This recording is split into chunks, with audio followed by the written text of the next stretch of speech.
धीरे धीरे लॉ के शब्दों से आप वाकिफ हो चुके हो। इंट्रोडक्शन में लॉ का पार्ट का लेजिस्लेटिव जुडिशरी के बारे में भी पिछली बार पढ़ा, प्राइमरी सबॉर्डिनेट, संविधान का पढ़ा। संविधान का एक सबसे बड़ा पर्व आ रहा है, कौन सा? 26 जनवरी।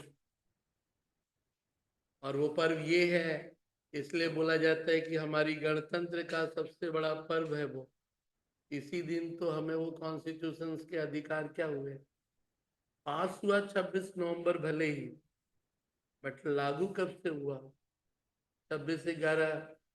उस मीटिंग का हर एक छोटा छोटा चीज बहुत बढ़िया से ड्राफ्ट करके रखा गया है। ये भी बात हुआ था कि किस दिन से लागू किया जाए, किस दिन से लागू किया जाए, क्योंकि 15 अगस्त आजादी वो तो चलो पहले ही पता चल चुका था, तो अपने थे याद नहीं आ रहा। उसका भी वो लोग बहुत बड़ा वैलिड कारण दिया था कि 26 को ही क्यों, 26 जनवरी को ही क्यों, और कोई तारीख क्यों नहीं, 1 जनवरी भी रख सकते थे वो। तो उसमें मेरे ख्याल से इतिहास में कोई एक ऐसा डेट है जो उस दिन कोई हरकत हुई थी आजादी पे। तो उस गणतंत्र के महापर्व में 1950 से आप चालू किए थे, 2025 में आप आ गए, तो कितने दिन हो गए अपने कॉन्स्टिट्यूशन को काउंटिंग के हिसाब से? 75 या 76 हो रही है? ये 76 स्टार्ट होगा, 75 पूरा हो गया। ठीक है, गणतंत्र का 75 तो हो गया, अपना इस बार जो होगा वो होगा 76 रिपब्लिक डे। 76 रिपब्लिक डे, जैसे बच्चा जन्म लिया पहला दिन, तो पहला दिन तो फर्स्ट बर्थडे हो ही गया, जीरो बर्थडे तो नहीं बोलता है, तो पहला दिन तो फर्स्ट ही हो गया। दूसरी बार क्या हुआ, 1 साल का पूरा हो गया तो सेकेंड बर्थडे, 2 साल का हो गया तो थर्ड बर्थडे। तो वही कहानी यहाँ है। चलिए, इस वर्ड को सुनने के बाद बताइए तो मतलब फीलिंग, अब तक तो बहुत कुछ सीख चुके हो, ये जो लिखा है इससे फीलिंग क्या जनरेट हुआ?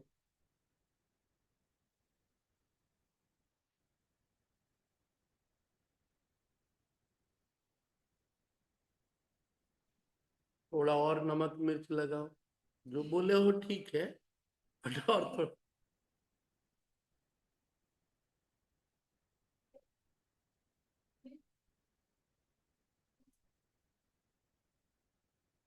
ऐसे किसी को बोलो कि जिंदगी में कुछ जवाब जवाब ऐसे तो नहीं बोलना है। आपको भी मालूम है कि सिस्टम में डिस्प्यूट तो होना ही है, ऐसा नहीं कि इंसान डिस्प्यूट नहीं होगा, तो जिंदगी में डिस्प्यूट तो होना है। डिस्प्यूट पे कुछ लोग बहुत सारा मतलब जो भी किया, ऐसा जिंदगी में कोई भी इंसान के साथ नहीं है, कहीं ना कहीं तो होगा। इस डिस्प्यूट का क्या रिजोल्यूशन प्रोसेस, मतलब कैसे उसका समाधान हो, डिस्प्यूट का, डिस्प्यूट रिजोल्यूशन। तो वो जो डिस्प्यूट रिजोल्यूशन का जो प्रोसेस है इंडिया में, तू क्या बोला? सर जुडिशरी बोल के तो आप डिस्कस किए थे, जिम्मेदारी किसकी है? जुडिशरी की ना। लेकिन बोला सर यहाँ एक और वर्ड जोड़ दिया है, अल्टरनेट मेथड। जुडिशरी तो बाय डिफॉल्ट है भाई, वो तो होगा ही फैसला।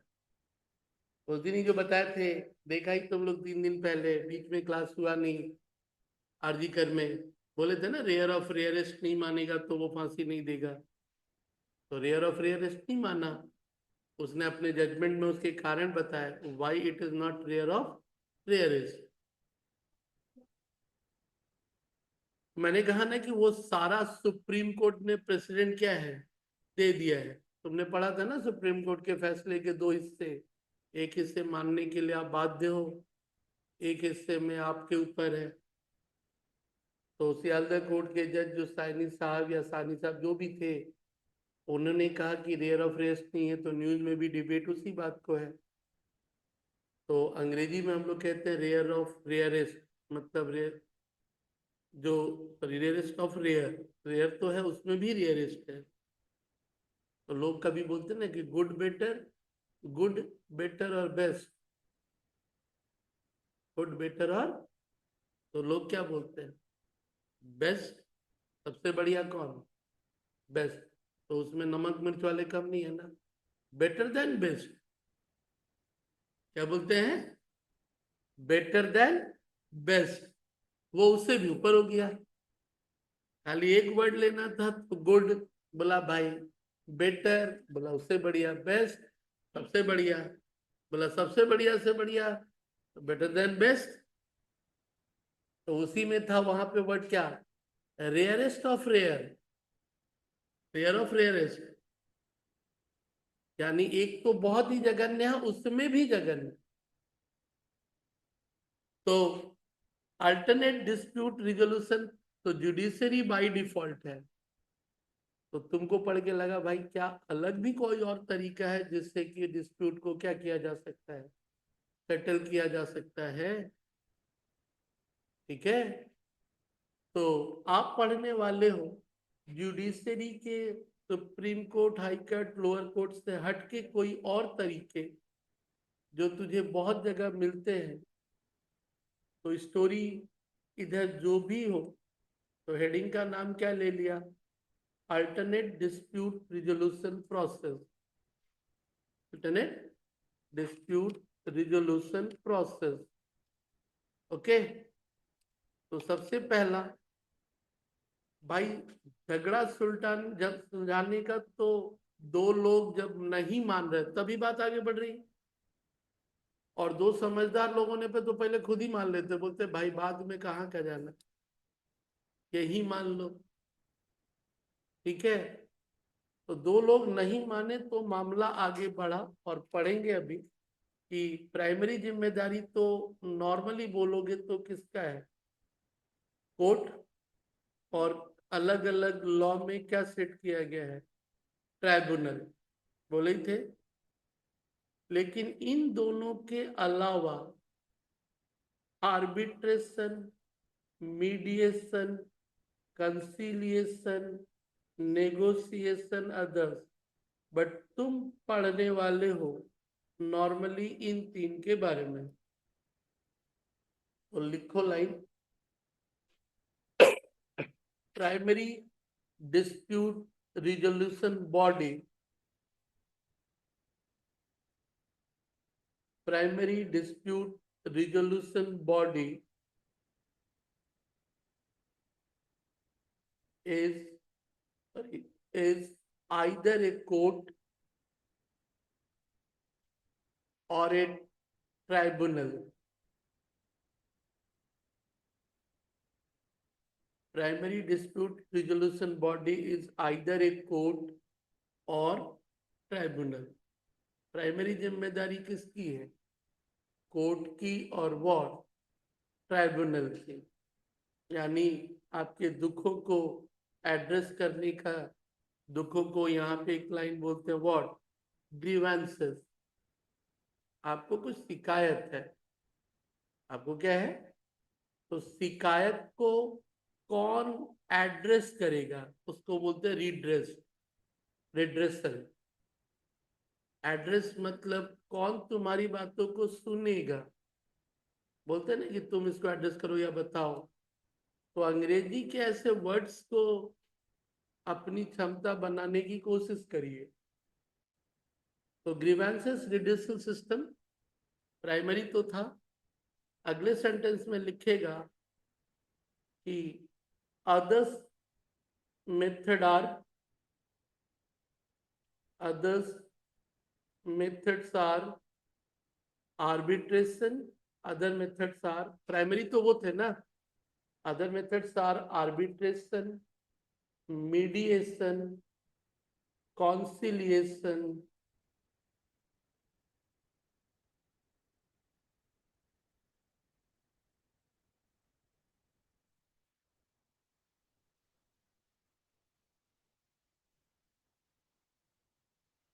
ठीक है, कॉमा देके आगे जोड़ी दो, नेगोशिएशन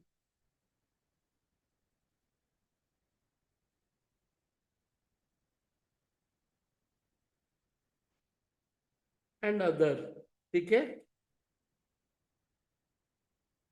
अदर छोड़ दो, नेगोशिएशन छोड़ दो, इटीसी एक्सेट्रा कर दो, एक्सेट्रा। अदर्स पहले ले लियो तो बाद में एक्सेट्रा कर लो। अदर्स तरीके क्या है, ये सारे तरीके हैं। अब थोड़ा सा अंग्रेजी को और जोड़ दो। ऐसे तो तू भी जान, डिस्प्यूट क्यों, डिस्प्यूट क्यों,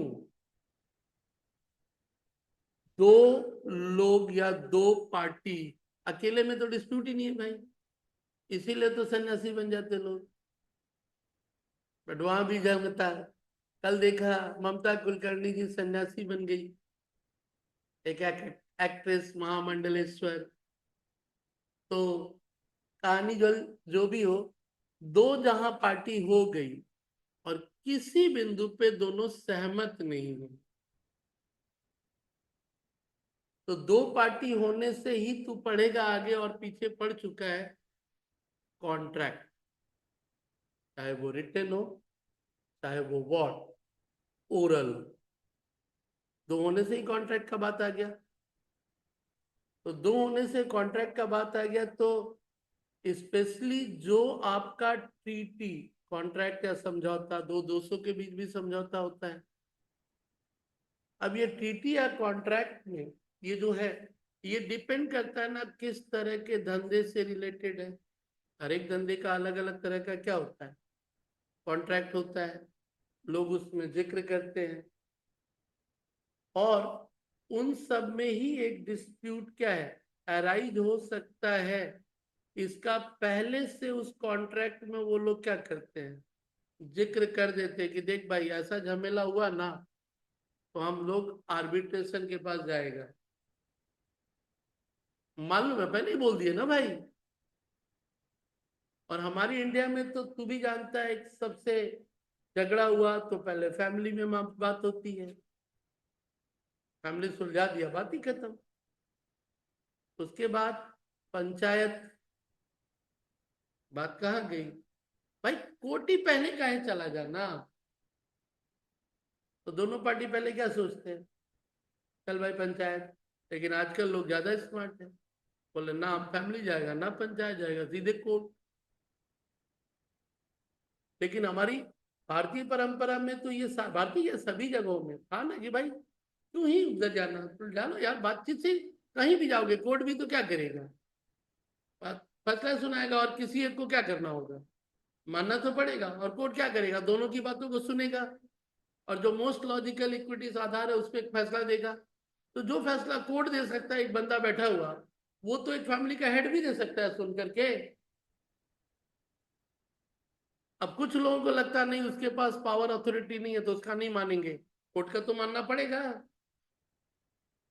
वो तो सरकार के फोर्स से क्या करेगा, मनवा ही लेगा आपसे। वहां तो नहीं बोलोगे कि हम आपका बात क्या है नहीं मानेंगे, मानना तो पड़ेगा, बाइंडिंग है। बहुत ज्यादा अपील कर देगा तो सुप्रीम कोर्ट तक जाओगे। तो समझदार लोग कभी कभी क्या बोलते हैं भाई, समय भी खर्चा जाएगा, खर्चा भी लगेगा, और वहां भी जाएंगे तो फैसला करीब करीब क्या होगा, ऐसा ही होगा, मान लेते हैं भाई। हाँ, आजकल लोग उसका एक नाजायज फायदा उठाते हैं। वो जो बंदा यूट्यूब पे सुसाइड किया अपनी बीवी से तंग आके, अतुल, अतुल प्रकाश, उसने कहा कि जुडिशरी सिस्टम के तहत मुझे परेशान किया गया क्योंकि उनका कुछ जान पहचान था जुडिशरी में। गलत हुआ वो, अतुल प्रकाश का कोई नाम था, 1 घंटे का उसने पहले पूरा, या 1.5-2 घंटे का उसने पूरा लेक्चर दिया, फिर उसके बाद सुसाइड किया है, लाइव वीडियो बनाया। मतलब सुसाइड करने के ठीक पहले, सुसाइड करने वाला चीज पता नहीं वीडियो में आया था, ठीक देखा नहीं। बट उस 1.5 घंटे का जिंदगी में बहुत कम ही बहुत सारी चीजों को लंबा, तो उसका 1.5 घंटे का वीडियो मैंने सुना कि आखिर प्रोसेस तरीका क्या क्या था। 1.5 घंटे करीब या 2 घंटे करीब उसने वीडियो बनाया था, या 1 घंटे के आसपास। और उसने बहुत सिस्टमेटिकली घटनाक्रम को समझाया कि क्या क्या घटनाएं हुई।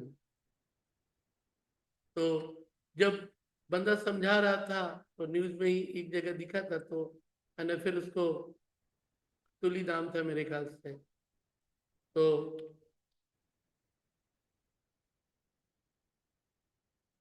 सुभाष, ये तो 4 मिनट का है, ये 10 मिनट का है, लेकिन रियल में जो फुल वीडियो, ना ना, जी न्यूज में था वो।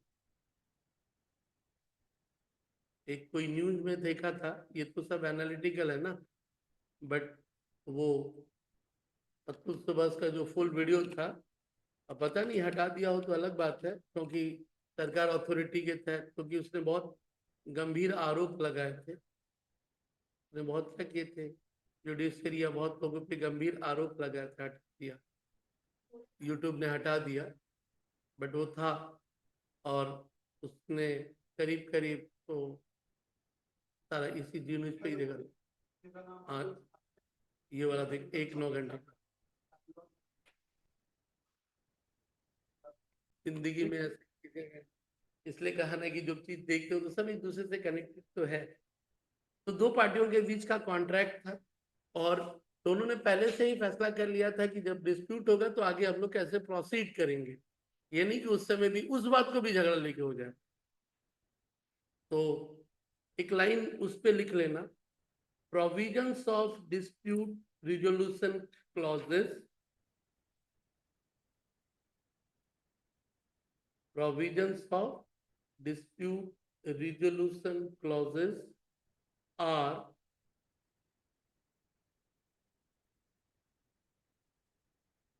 resolution clauses are imperative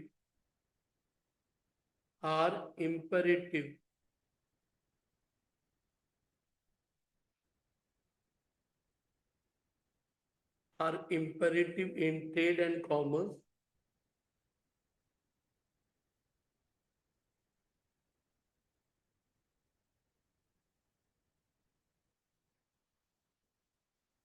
in treaties and contract, in treaties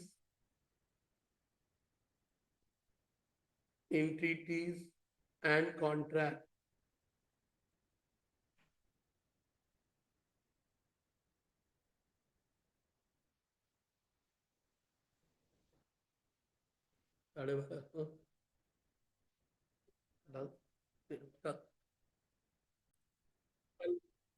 आगे अगले पैरा में ये तो शुरू में लिखने के बाद एक line, the most common form of judicial dispute resolution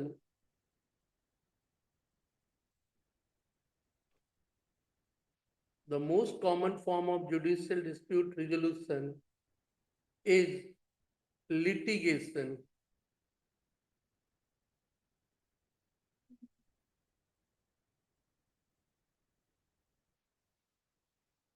Is litigation.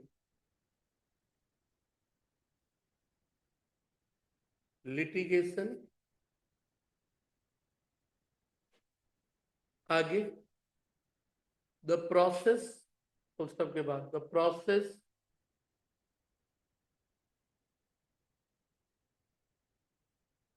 are defined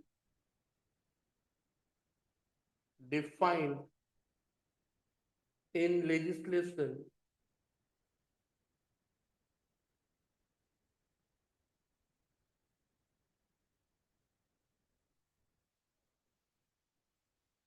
defined in the what legislation। हर एक लॉ में बताया गया है क्या होगा तरीका, क्या होगा तरीका, हर एक लॉ में बताया गया है कि तुमको कहाँ जाना पड़ेगा।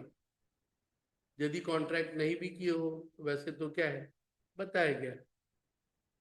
अब लिख लो, the verdict of the court is binding. The verdict यानी फैसला। वर्डिक्ट क्या हो जाता है, कोर्ट का जो फैसला है उसको क्या बोलते हैं हम लोग, verdict. The verdict of the court is what? Binding. Subject to appeal. Subject to appeal to a higher court.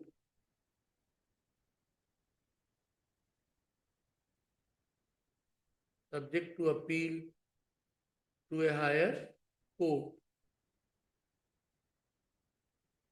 Higher court.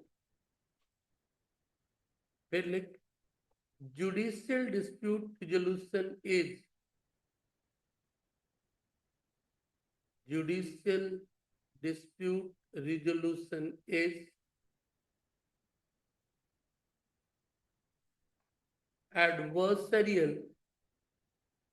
Adversarial, adverse में लास्ट में जाके ARIAL जोड़ देना. Adversarial in nature.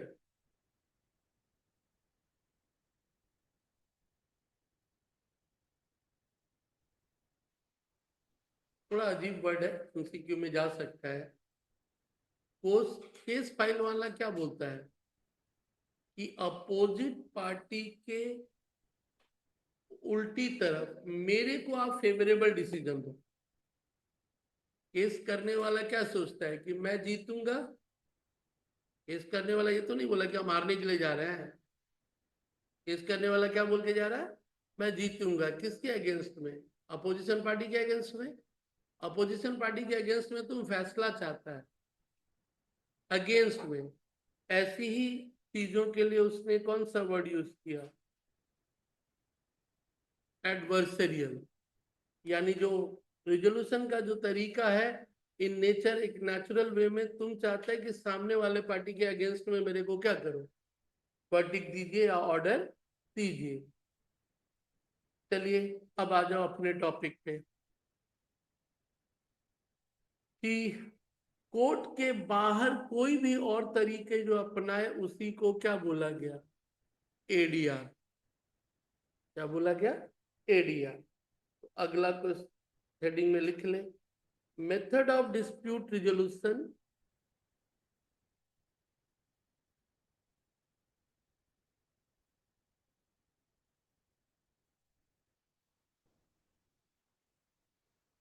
The method of dispute resolution that do not involve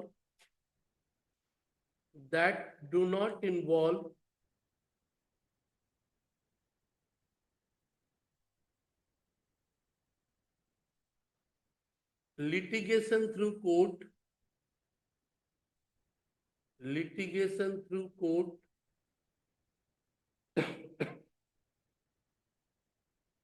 court generally are classified under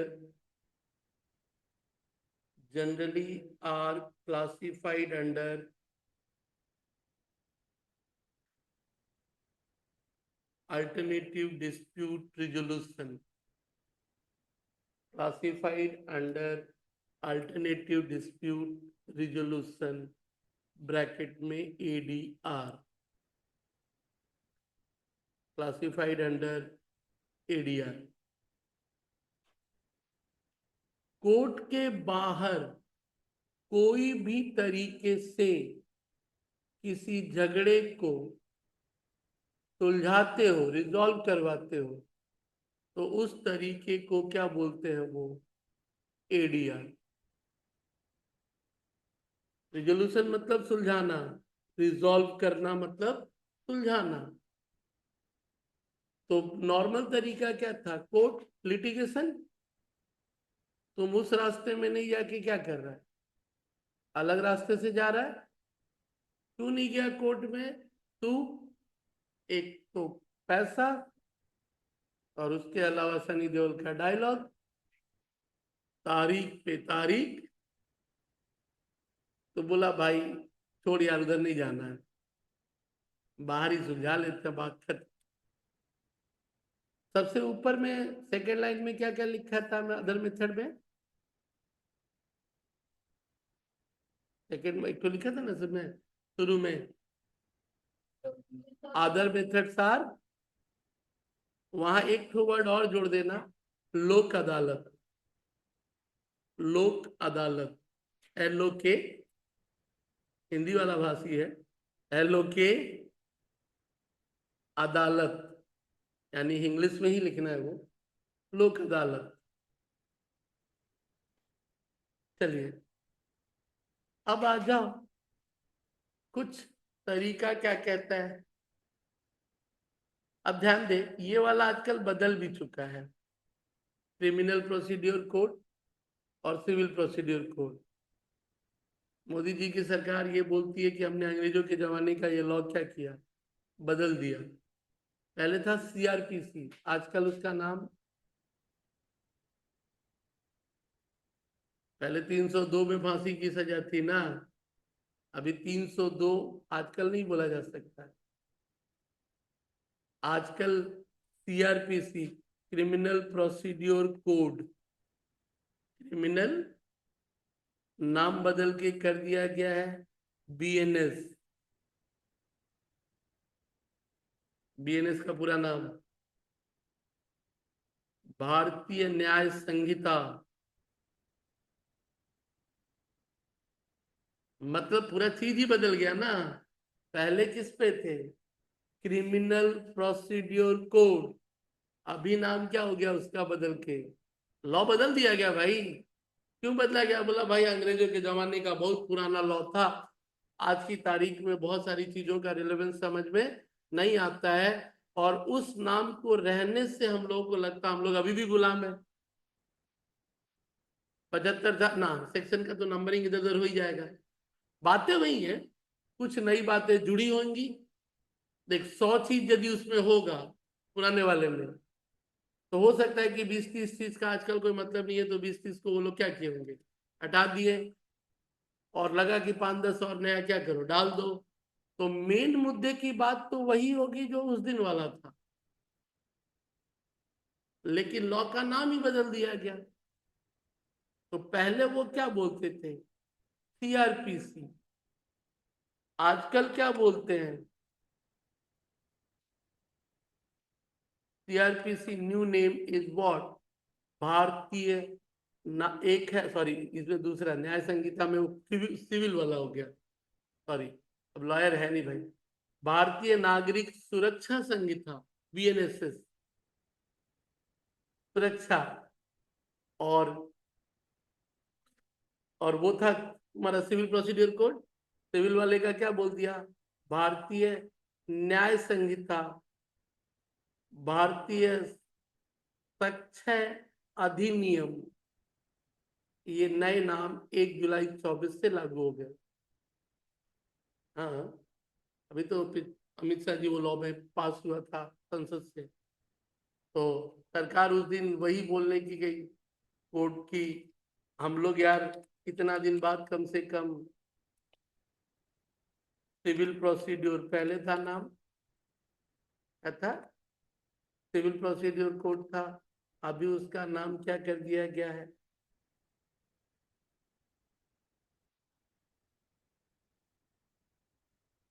Karnataka amendment का है कोई क्या,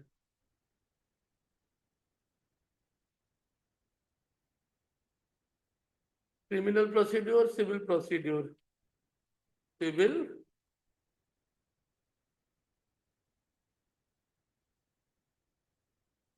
अभी भी उसी को डाल दे रहे हैं। चल जो है, अपने लॉयर है नहीं तो दिमाग भी नहीं लगाना है।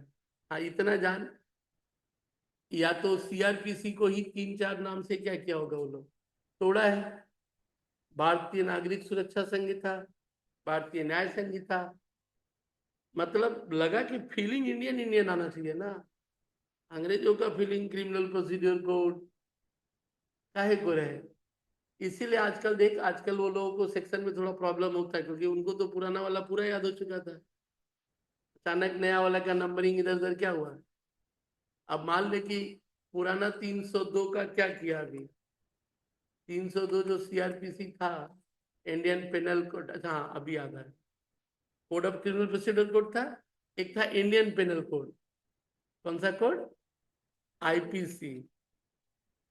आईपीसी का नया नाम मेरे ख्याल से वो उसी में रखा क्या, भारतीय न्याय संहिता, यानी सिविल प्रोसीजर का अभी वैसे ही छोड़ा है, अभी उसको चेंज नहीं किया।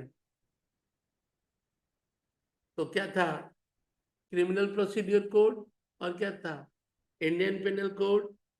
क्रिमिनल प्रोसीड्यूर का नाम क्या दिया? भारतीय नागरिक सुरक्षा संहिता, बीएनएसएस। और इंडियन पोर्टल कोड का नाम क्या दे दिया? बीएनएस, भारतीय न्याय संहिता। तो दो अलग अलग हिसाब से सेट ऑफ रखा गया, मिला जुला करके। अब रहा कि ये जो दोनों लॉ चेंज हुए, हम लोग बात कर रहे थे सीआरपी 302 न्यू सेक्शन।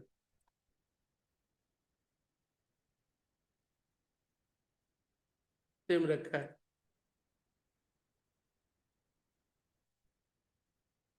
सॉरी, 101 हो गया। बीएनएस में कितना हो गया भाई?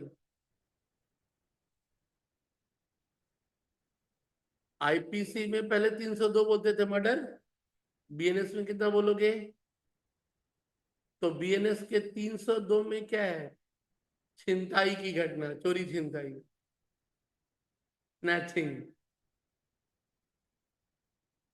तो चोरी और छीनने वाली घटना को एक 302 बीएनएस बोलने से अलग है। तो तुम ध्यान रखना, मामला सीधा बोले ना, नंबरिंग आगे पीछे क्या है, हो जाएगा। पुराने वाले का नंबर, नए वाले का नंबर। अब जैसे कि 420 सुना था ना, लोग कहता 420 आदमी है तू, तो 420 का मतलब ही है चीटिंग। ठीक है, इसीलिए उसको 420 का नाम बोला जाता था, 420 है। लेकिन 420 आजकल कितना हो गया है? 316। तो अब 420 नहीं बोलना, बोलना 316 नंबर है तू। अब 420 की जगह कौन सा बोलेगा? 316 नंबर है तू। ओके। तो फिर कभी लगा 420 बीएनएस में क्या है? बीएनएस में 420 है भी कि नहीं है? नहीं, वो तो उसी को लाके पकड़ा दे रहा है। ठीक है, चल, बीएनएस वाला उसी वर्ड को लाके पकड़ाया। अब आजा। तो हम लोग अभी एक वर्ड बोल रहे थे, व्हाट? Civil procedure code. 89 में बोला है क्या? क्रिमिनल वाला बाहर नहीं होगा भाई, क्रिमिनल का तो कोर्ट ही फैसला करेगा। अब मर्डर किया, दो पार्टी मिलकर फैसला कर लेगा? सिंपल सा कहानी है ना, सीधा सा बात है ना। भाई हम तेरे भाई को मार दिया, ये 50 लाख ले, मामला सलट। चल ठीक है, ठीक है, बोला ठीक है। यदि ऐसा हुआ तो गलत है ना। इसलिए क्रिमिनल और पेनल कोड का मामला लिटिगेशन यानी कोर्ट ही फैसला करेगा। क्लियर है? तो एक चीज क्या लगा कि भाई अल्टरनेटिव सिर्फ किस में जाने वाला है? सिविल प्रोसीड्यूर कोड में। तो एक लाइन जोड़ सकता है क्या? ADR is applicable only in what? Civil procedure code.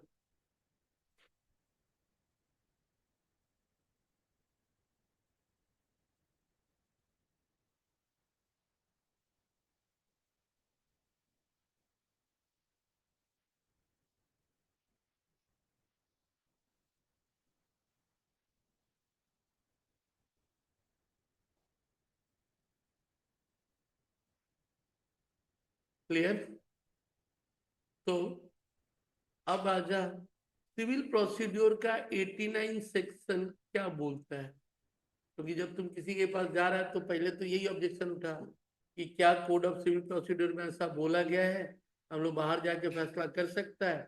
तो ध्यान दे, कौन सा सेक्शन बोल रहा है? 89। तो हेडिंग ले ले, section 89 of civil procedure code. Civil procedure code, section 89 of civil procedure code. पहला पॉइंट में लिखना, the court may refer The court may refer the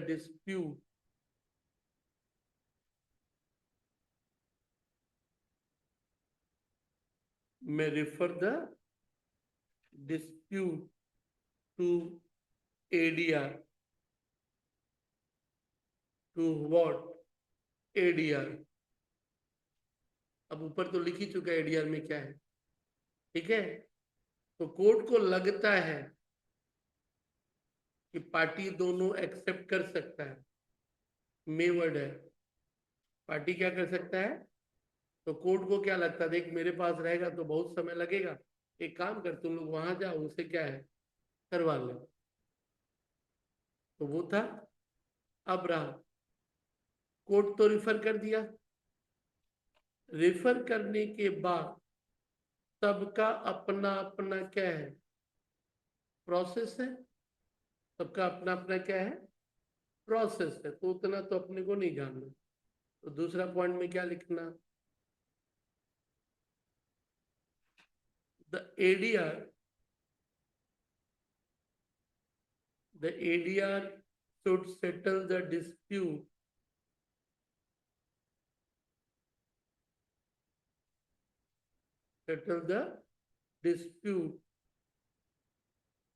as per their respective provision.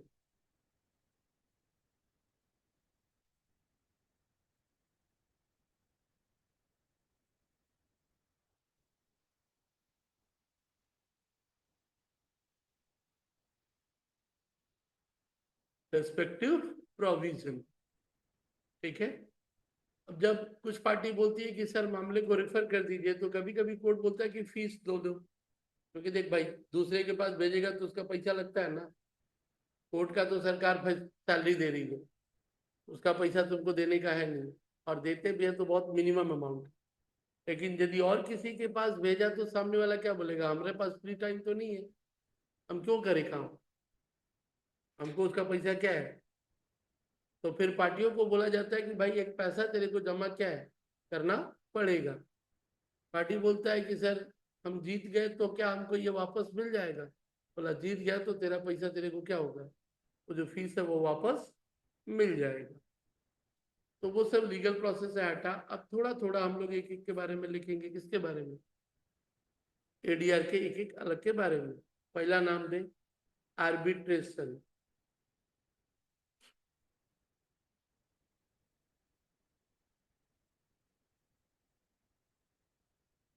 It is a resolution technique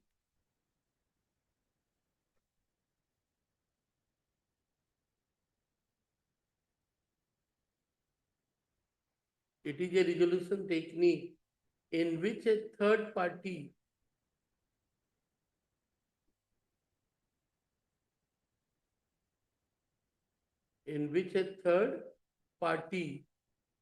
bracket में लिख लेना arbitrator, bracket में क्या लिखना, arbitrator. Third party कौन है, क्योंकि दो लोगों के बीच झगड़ा है, थर्ड पार्टी कौन है, arbitrator. Arbitrator bracket close, reviews the evidence review reviews the evidence in the case in the case and imposes a decision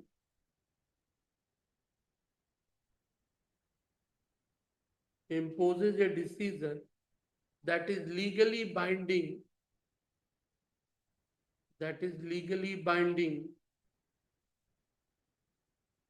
for both sides,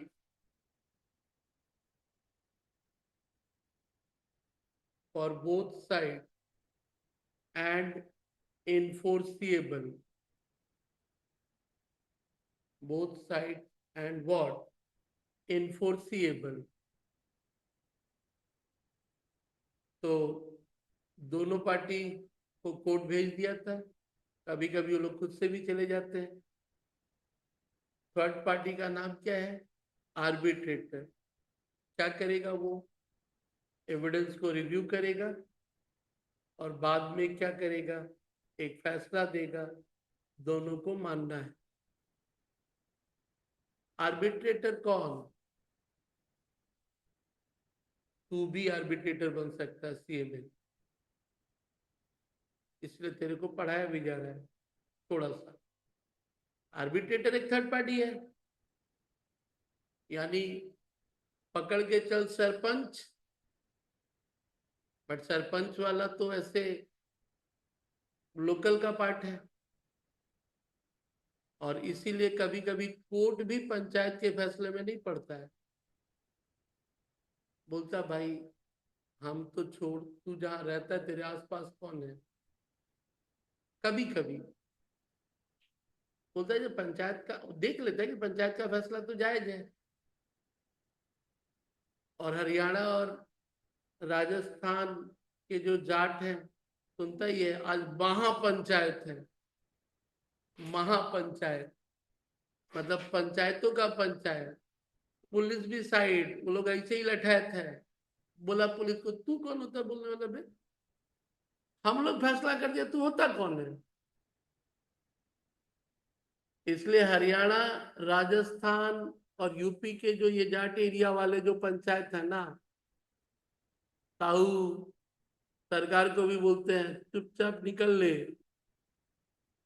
वो इतने ही स्ट्रांग है। वो उनकी आपस की जो अंडरस्टैंडिंग है, वो तो खुद ही वो बोलते हैं भाई हम सब लोगों का फैसला है, हम सब लोगों का फैसला है। इसलिए कभी कभी ये जो 3 स्टेट का जो मैंने नाम लिया, खतरनाक है भाई ये लोग।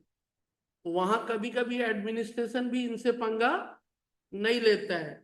एडमिनिस्ट्रेशन को भी लगता है भाई पहले प्यार से इन लोगों से क्या करो, बात कर लो, अपनी बात कुछ भी मनवानी है तो, अपनी बात कुछ भी मनवानी है ना, तो सरकार को भी लगता है भाई पहले लोग से शांति से बात कर ले, नहीं तो ये लोग जबरदस्ती मानने वाला नहीं है, शांति से समझा लेते हैं। क्योंकि वो जो ये 3 स्टेट के जो ये एरिया के कुछ लोग हैं, इनको क्या लगता है, इनको लगता है यार सरकार तो हमने ही चुनी, और हम लोगों को जब ये जायज लग रहा है तो ये लोग कौन होते हैं बोलने वाले। समझ गया है, उनको क्या लगता है ये लोग होते कौन है बोलने वाले। एक सेकंड देते हैं, आगे बढ़े। तो वो लोग जो 3 जगह है ना, वहां बहुत फोर्सफुल है वो लोग, बहुत फोर्सफुल है। और होना भी चाहिए यार, हम सब लोग सिस्टम को सही समझते हैं। सरकार का कोई पागल ऑफिसर कुछ बोल देगा और मान लेंगे हम, वो लोग ठीक कर देते हैं उनको। तो आर्बिट्रेशन में क्या देखा कि ये लोग और बाइंडिंग है, और कभी कभी कोर्ट भी बोलता है भाई जब तुम लोग वहां फैसला कर लिया था कि आर्बिट्रेटर के पास जाएगा, और आर्बिट्रेटर ने तेरे को फैसला क्या किया, दे दिया, तो कोर्ट भी बोलता हमारे पास अब मत था, तुम लोग तो फैसला कर ही लिया था पहले कि हम जाएंगे, बातचीत हो गई थी, आर्बिट्रेटर ने फैसला क्या किया, कर दिया, अब हम अपील भी नहीं सुनेगा, अब हम अपील भी नहीं सुनेंगे। There are limited rights of what, मतलब एक होता लोअर कोर्ट का है, तो अपील में चला गया, तो भाई सीधा बात है, इसके फैसले को अहमियत नहीं दोगे तो मजाक बना के रखे हो, काहे को बनाया इसको तुम, काहे को बनाया, फिर तुम ही सुनो सब। सो कुछ कंडीशंस है कि रिव्यू और अपील कब होगा। लाइन क्या है वो लिखोगे, there are limited rights of review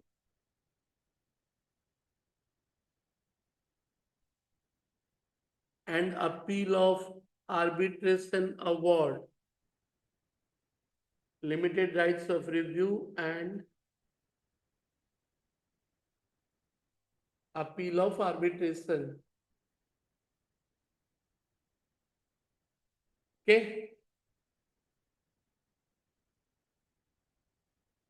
चलिए आगे बढ़ा। नेक्स्ट, बाकी सब नॉर्मल है। कभी कभी आर्बिट्रेटर बोलता है भाई हम फैसला नहीं देगा, वापस वो मामला कोर्ट को क्या कर सकता है, रेफर कर सकता है। वापस आप अमला कोर्ट को क्या कर देगा, रेफर, सर हम नहीं देंगे, आप ही समझो ना।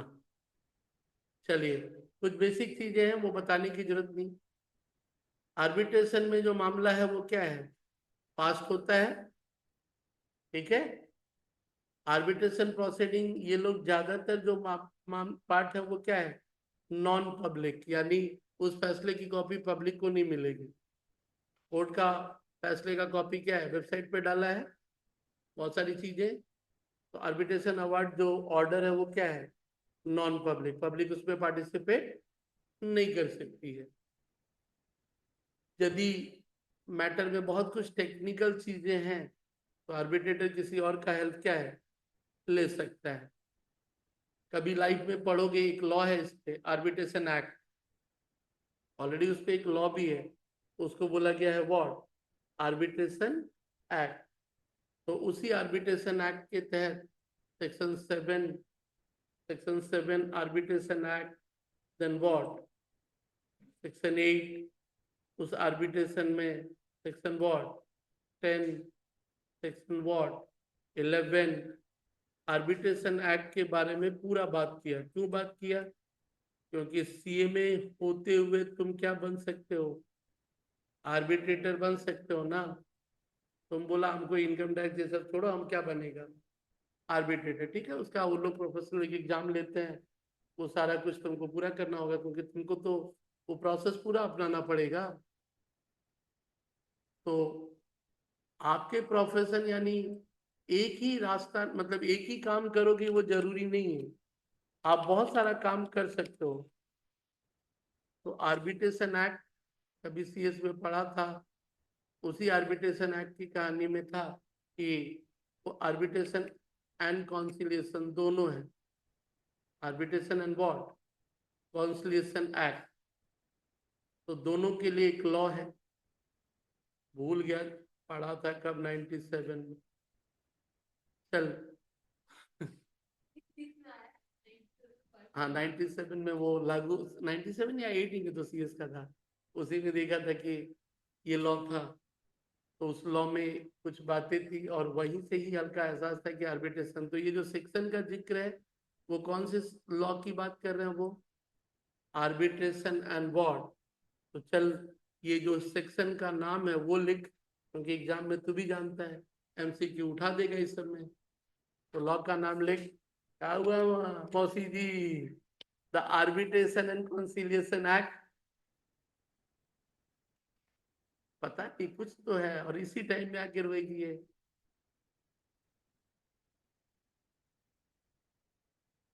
The arbitration and conciliation act 1996, वो बाद में लिखेंगे, पहले ये लॉ लिखा, लॉ का नाम, ठीक है, the arbitration and reconciliation act 1996। अब उसमें लिख पहला, सेक्शन 7 के सामने लिख ले arbitration agreement.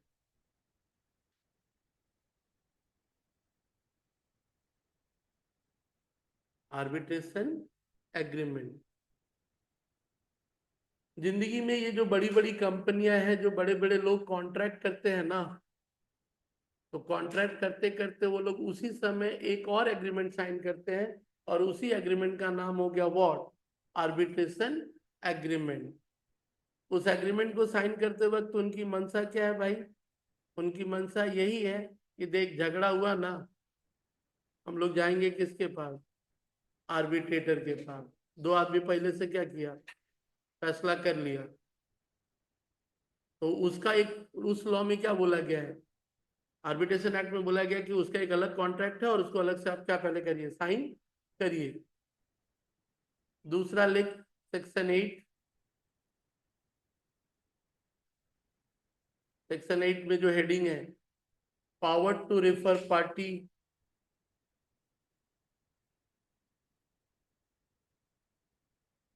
Power to refer party to arbitration, power to refer to party, sorry, power to refer party to arbitration where there is an, where there is an arbitration agreement, where there is an arbitration agreement.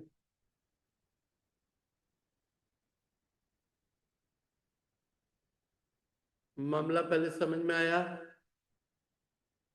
Arbitration का agreement था, एक बंदा court पहुंच गया, court बोला, court पहुंच गया तो कोर्ट सामने वाला अपोजिट पार्टी को केस करने के बाद बुलाया, या जो भी अपोजिशन पार्टी पहले ही क्या बोलता, सर आर्बिट्रेशन एग्रीमेंट साइन किया था फिर भी आपके पास आ गया, ये क्या साइन किया था, ये आर्बिट्रेशन एग्रीमेंट साइन किया था और फिर आपके पास क्या हुआ, चला आया।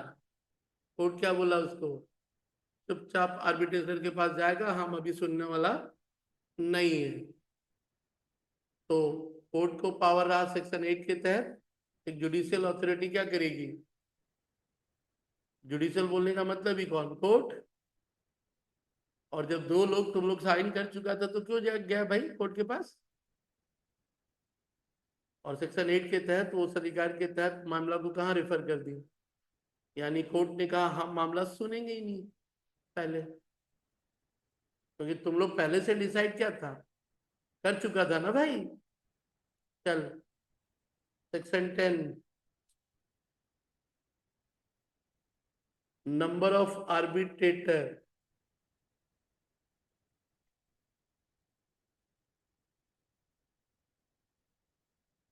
Number of arbitrator,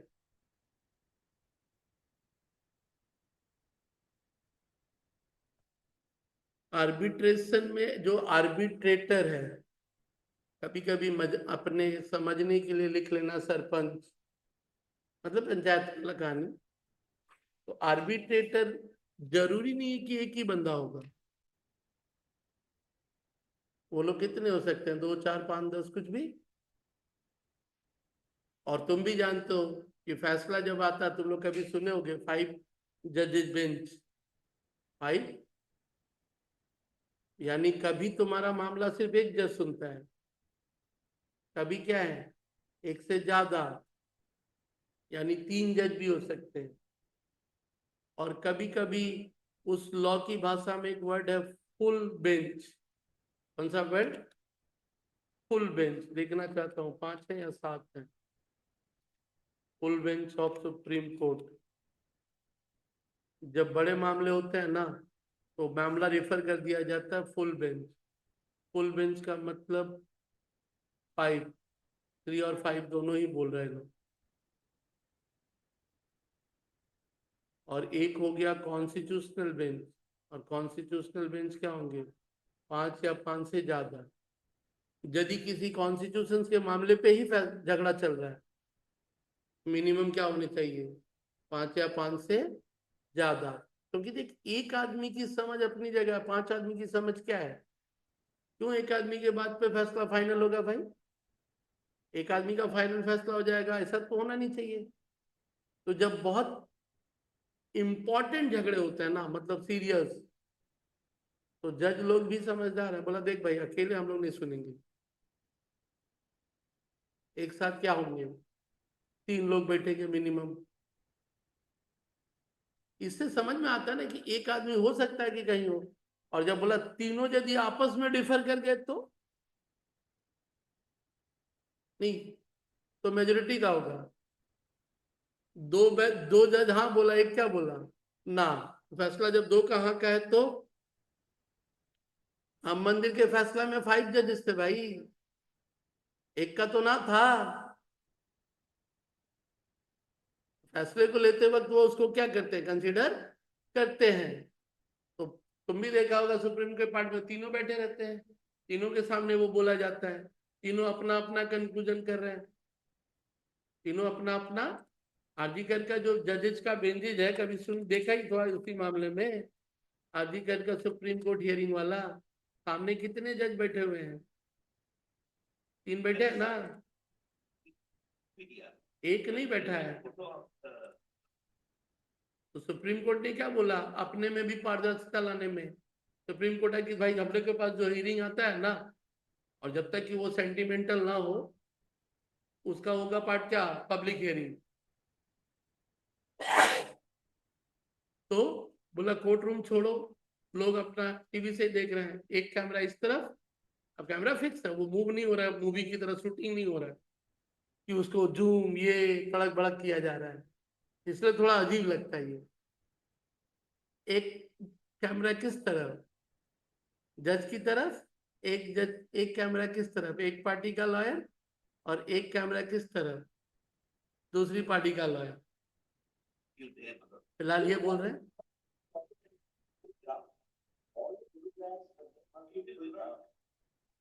They are not taking it down. But we will intimate them to them. We will pass an order because the name and photographs cannot. Yeah. And photographs should not. It may be specifically mentioned, my lord. Have it have Mr. President. Yeah. You have this.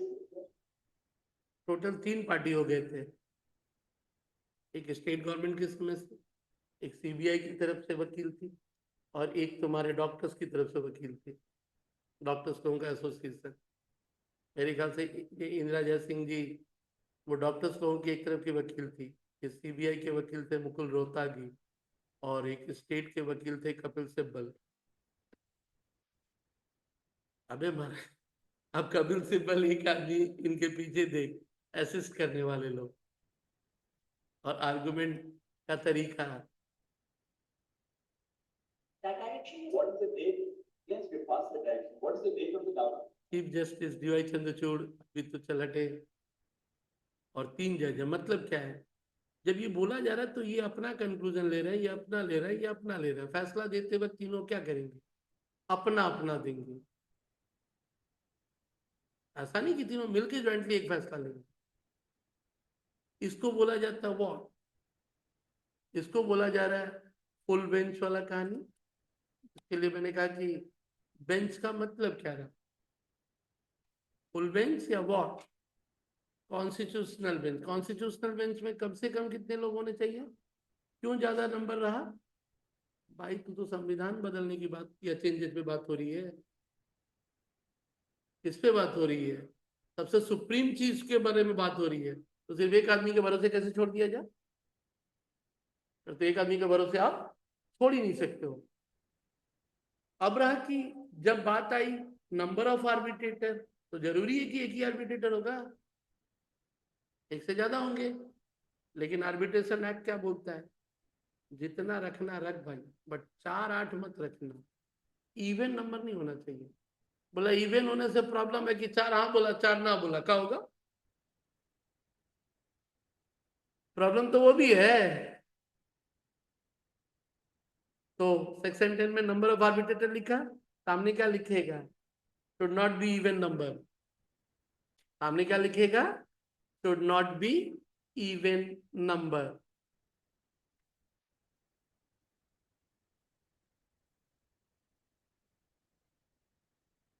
Clear? और यदि कुछ number जिक्र नहीं है तो अकेला होगा arbitrator.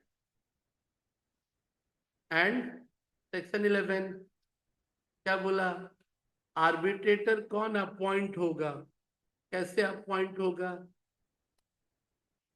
तो सेक्शन 11 के सामने लिखा अपॉइंटमेंट ऑफ आर्बिट्रेटर, सेक्शन लिख ले, क्योंकि एमसीक्यू बहुत डर लगता बाबू, हल्का हल्का सा चीज बता देगा कौन सी सेक्शन में जिक्र है, और खासकर तेरे मैथ से रिलेटेड है, तो मैं भी वो रिस्क लेना नहीं चाहता हूँ। तो सेक्शन 11 में क्या रहा सामने, अपॉइंटमेंट ऑफ आर्बिट्रेटर।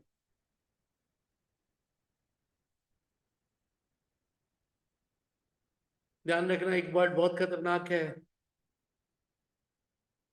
आर्बिट्रेटर किसी भी राष्ट्र का हो सकता है।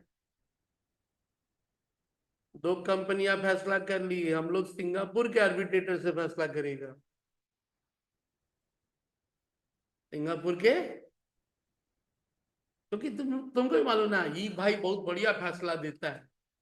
कुछ लोगों ने अपना रेपुटेशन भी क्या है, बना लिया है, तो पार्टियां भी क्या बोलती है, देख भाई उसके पास चलते, वो लोग किसी का बायस नहीं रहता है। तो आर्बिट्रेटर के बारे में कौन सा एक तो सामने वर्ड लिख लेगा, एनी नेशनैलिटी। हाँ, पार्टियां अग्रीड कर सकती है कि ना भाई हम लोग सिर्फ इंडियन रखेंगे, बट लॉ कहता है कि आर्बिट्रेटर कौन हो सकता है, एनी नेशनैलिटी। 30 दिन 35 40 इतना जरूरत नहीं। तो ये रहा, किसके बारे में बात हो रही थी? आर्बिट्रेशन। लेकिन लॉ का नाम क्या था? अभी अभी लॉ का नाम, द आर्बिट्रेशन एंड कॉन्सिलिएशन, वो दोनों था ना? कौन सा था? दोनों था तुम्हारा। तो बोला भाई आर्बिट्रेशन समझ में आया, कॉन्सिलिएशन किसको बोलते हैं? क्योंकि बात था ना, लोक अदालत, आर्बिट्रेशन, कॉन्सिलिएशन। तो कहानी था कि ये भी तो अल्टरनेटिव ही है। तो बोला फिर दोनों में अंतर क्या है भाई? दोनों में अंतर क्या है? तो एक आर्बिट्रेटर की जगह यहाँ कौन वर्ड है? काउंसलेटर क्या करता है? Who meet the party separately. Husband wife का झगड़ा है, पार्टी एक बार हस्बैंड से बात किया अकेले में, एक बार वाइफ से बात किया। एक होता है दोनों को सामने बैठा के बात करो, ठीक है? तो दोनों से सेपरेटली बात करके उस डिफरेंस को क्या करने की मिला करते कोशिश करता है। तो they do by this interpreting issue, providing technical settlement, and it is a what? Voluntary, where party involved agree and choose to resolve their difference by what? तो फिर बात होती है कि भाई दोनों में अंतर क्या है? खाली आर्बिट्रेशन बोलने में क्या आपत्ति थी भाई? किसको काहे खुनाया नौटंकी किया तुम? कुछ तो फर्क होगा ना आर्बिट्रेशन और कॉन्सलेशन में, क्योंकि एडीआर ये भी है, मतलब वही है। एडीआर क्या है? ये भी है। एक तरह से वो एक फॉर्मल रूप हो गया, ये थोड़ा सा क्या हो गया, लेकिन कुछ तो अपने को लिखना पड़ेगा ना भाषा में डिफ्रेंशिएट करने के लिए। चल लिख।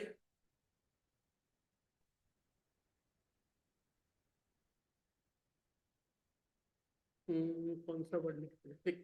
Constellation is a voluntary,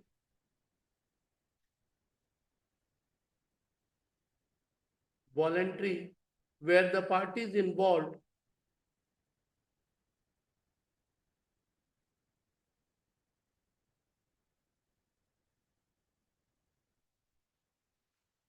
agree and choose to resolve, agree and choose to resolve their differences, choose to resolve their differences by conciliation.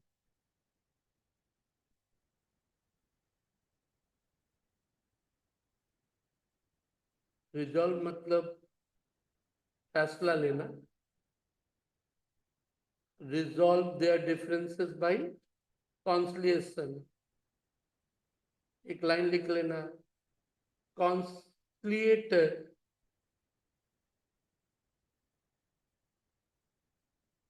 who meets with the parties separately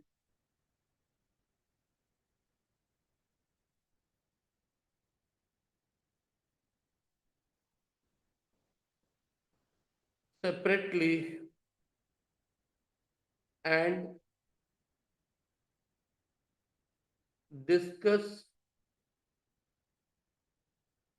among the party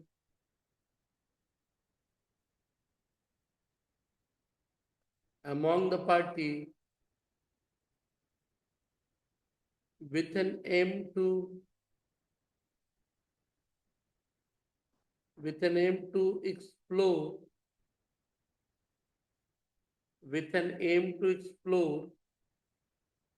sustainable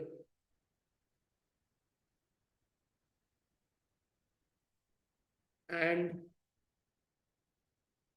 equitable resolution,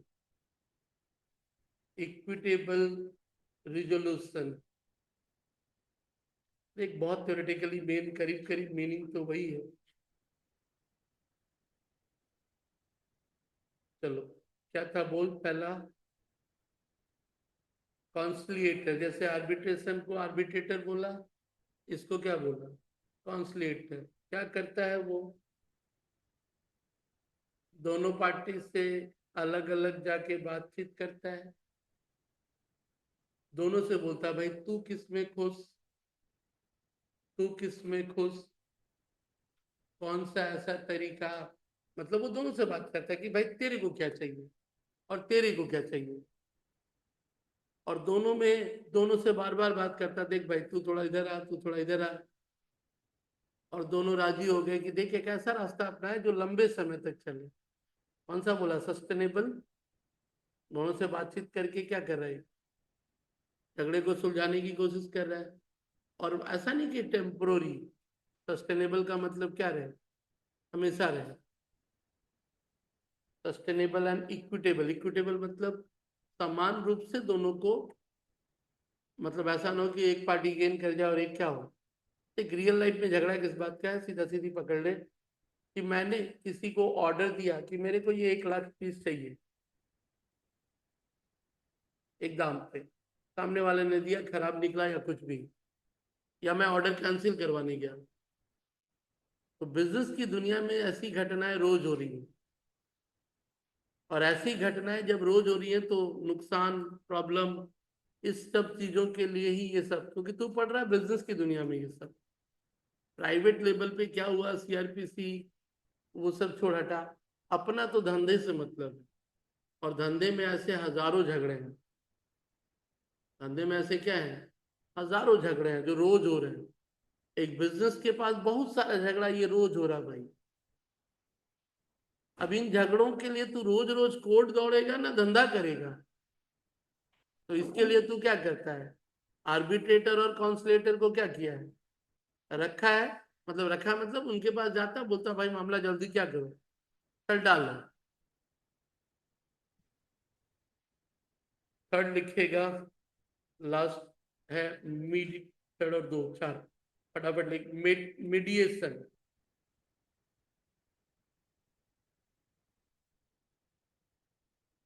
mediation का simple मतलब मध्यस्थता।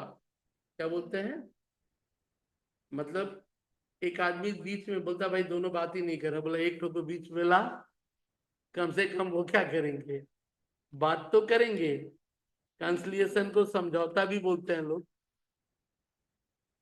The act of stopping someone being an angry and प्रेडिकेशन।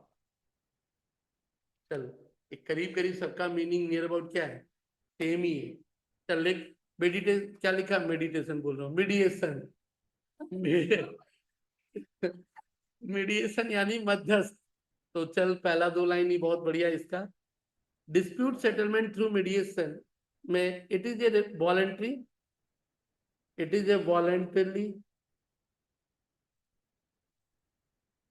and relatively informal process.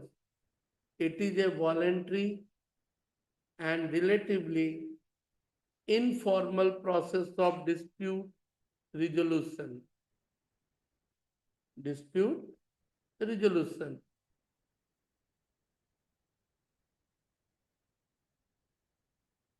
Okay. रुकेगा मत, लिखना आगे।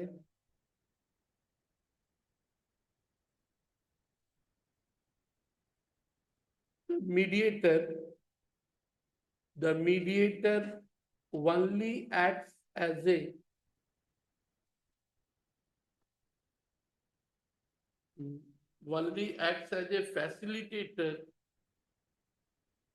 facilitator in helping the party, to reach a negotiated settlement of their dispute,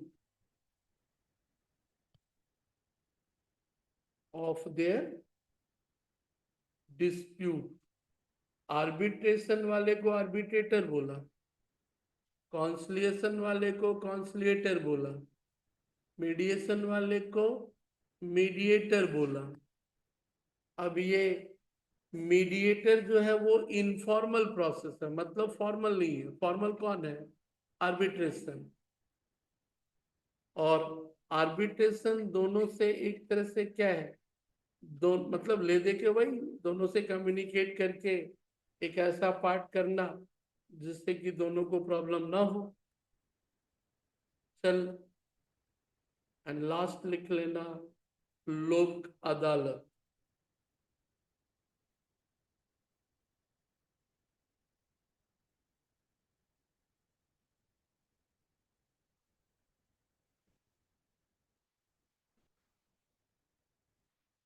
It is a judicial institution. It is a judicial institution and a dispute settlement agency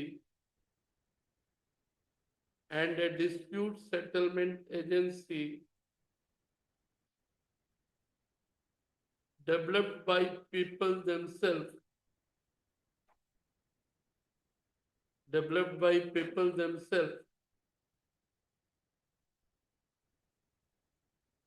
for social justice,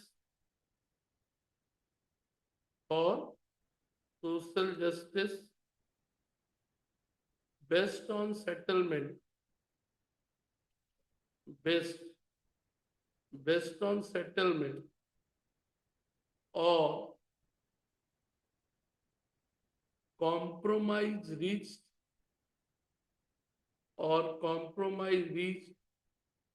through systematic negotiation,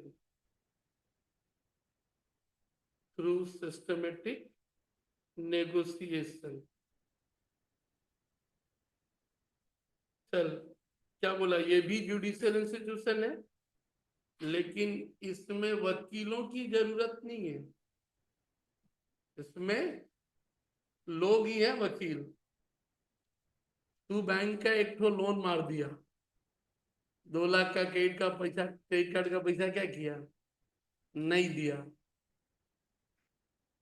अब bank भी जानता है court से मिलने वाला तो है नहीं, तो लोक अदालत में बैंक कभी कभी तेरे को बुलाता है, मैटर वहां से चिट्ठी आती है, एक वकील का ही आए, तो लोक अदालत में तू भी बिंदास चले जाना, कोई वकील नहीं करना है। क्या बोलना, सामने वाला बोला 2 लाख रुपया सर हमारा बाकी है, दे नहीं रहा है, तू लोक अदालत में क्या बोलेगा, सर बहुत गरीब है, बहुत हाल खराब है, 10,000 रुपया लीजिए और हिसाब किताब क्या बराबर, 10,000 लीजिए हिसाब किताब। तो वो बोलेगा बैंक वाला, ना सर हमरा 2 लाख लिया है, बोला सर कुछ नहीं है, कुछ नहीं है, चल 10,000 नहीं, बोला कोई मतलब नहीं है, लास्ट में फैसला कितना पे हुआ, चलो ठीक है 20,000 तुम देगा, हिसाब किताब क्या है। उसके बाद तू नखड़ा गाना, सर 1,000 रुपया महीना देंगे। उसके बाद तू क्या गाना, उसके बाद तू क्या गाएगा, सर 10,000 8,000 कमाते हैं, परिवार बच्चा लोग है, हाँ 1,000 रुपया महीना हम क्या करेंगे, दे देंगे। तब उधर से बैंक बोलेगा फिर 20 महीने का चक्कर लगा रहा, फिर 2 महीना बाद नहीं देगा, ठीक है। तो तू पहले 20,000 भी मत बोलना, तू बोलना सर 1,000 रुपया महीना करके देंगे 20 महीना में नक्की। बैंक तो उधर बैठा ही है कि जो मिले, कौन ये चक्कर में पड़े, मिलने वाला तो वैसे भी 1 रुपया नहीं है, कुछ कर नहीं पाएंगे इसको, ठीक है। तो फिर बैंक तेरे से मांग ले, कितना मांगा रहा था, 2 लाख, तुम उसको क्या बोल रहा, सर हम पैसा तो लिया था 85,000, इंटरेस्ट पेनल्टी फाइन करते करते कब होता है 2 लाख दो, तो आप भी देखिए कि हम पैसा कितना लिए थे। अब हालात बुरे थे, संभव नहीं है, और अभी नौकरी करता हूँ 8-10 महीना मिलता है, 1,000 रुपया महीना करके हम 20 इंस्टॉलमेंट क्या करेंगे, दे देंगे, और हम जिंदगी में कार्ड नहीं लेंगे सर, कान पकड़ते हैं हम आगे से ऐसा कुछ नहीं करेंगे, ठीक है। एकदम नौटंकी चालू रखना, बिकॉज वो अदालत कौन सा है, लोक अदालत, वो फॉर्मल अदालत नहीं है, ये सिर्फ संडे और सैटरडे ही बैठता है, ठीक है। तेरे को कोई वकील वकील क्या करना है, एकदम सीधे सरेंडर वाला कहानी मेरा नापुस्तर में, और सीधा बोलना सर 1,000 रुपया महीना से ज्यादा नहीं होगा, पॉसिबल नहीं है, महंगाई है सर, इसे ही घट जाता हर एक महीना। अब वो 20,000 का बात करेगा, बैंक फिर बोलेगा सर ये हमको नहीं, हमको एक बार में बोलिए सर, जो देगा दे देगा। तो बोला सर एक बार में कहाँ से होगा, एक बार में तो कुछ होने वाला। तुम लास्ट में वही बोलेगा या तू बोला तो ठीक है, लोगों से उधार उधार मांग के 5,000 एक बार में दे सकता हूँ। क्या बोला, लोगों से उधार उधार मांग के क्या कर सकता हूँ? हाँ, उन लोगों को थोड़ा थोड़ा करके चुका दूंगा। ये 20 हमसे नहीं होगा सर, 5,000 में मामला निपटा के चला आना।